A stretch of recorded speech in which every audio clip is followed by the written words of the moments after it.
இங்க ஒரு அப்பா தன்னோட பையனை கூட்டிட்டு இடம் பார்க்க வந்திருப்பாரு. அப்ப அந்த பையன் அப்பா கிட்ட நம்ம இந்த இடத்துல இடம் வாங்கினா ஃபியூச்சர்ல டெவலப்மெண்ட் இருக்கும் அப்படின்னு சொல்லுவான். ஆனா அது அவங்க அப்பா கேட்காம ஃபியூச்சர்ல இந்த இடம் ஏரியாகும் அப்படின்னு சொல்லி வேற ஒரு இடத்த வாங்கிடுவாரு. இப்ப ரொம்ப நாள் கழிச்சு பார்த்தா இந்த பையன் சொன்ன இடத்துல மிகப்பெரிய ஒரு அபார்ட்மெண்ட் வந்து இருக்கும். ஆனா இவங்க அப்பா வாங்கின இடம் குளமா இருக்கும். அதை பார்த்தோன்னு இந்த பையனுக்கு பயங்கரமா கோவம் வருது. சோ அன்னையில இருந்து என்னோட அப்பா எந்த ஒரு டிசிஷன் எடுத்தாலுமே அது தப்பா தான் இருக்கும் அப்படின்னு புரிஞ்சுக்கிறான். அப்பதான் அவனோட அப்பா ஒரு நாள் இவன் கிட்ட கல்யாணம் ஆகி 3 வருஷம் ஆகுது, இன்னும் நீ குழந்தைய பெத்துக்கலையா அப்படின்னு கேட்பாரு.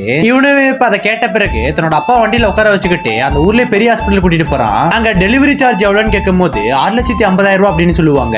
அதை கேட்ட பிறகு அவனோட அப்பாவுக்கு பயங்கர ஷாக்கா இருக்கு. இருந்தாலுமே உங்க அப்பாவுக்கு நல்லா புரிய வைக்கிறதுக்காக அந்த ஊர்ல இருக்க சின்ன ஹாஸ்பிட்டல் கூட்டிட்டு போய் டெலிவரி சார்ஜ் எவ்வளவுன்னு கேட்பான். அங்க 3 லட்சம் ரூபாய் சொல்லுவாங்க. அதை கேட்ட பிறகு உங்க அப்பாவுக்கு தலையே சுத்த ஆரம்பிக்குது. அதுக்கப்புறம் அவங்க அப்பாவை ஏத்திக்கிட்டு ஒரு ப்ரீ ஸ்கூலுக்கு போவான். அங்க அந்த பையனை சும்மா தாலாட்டு பாடி தூங்க வைக்கிறதுக்காக 3 லட்சம் ரூபாய் சொல்லுவாங்க.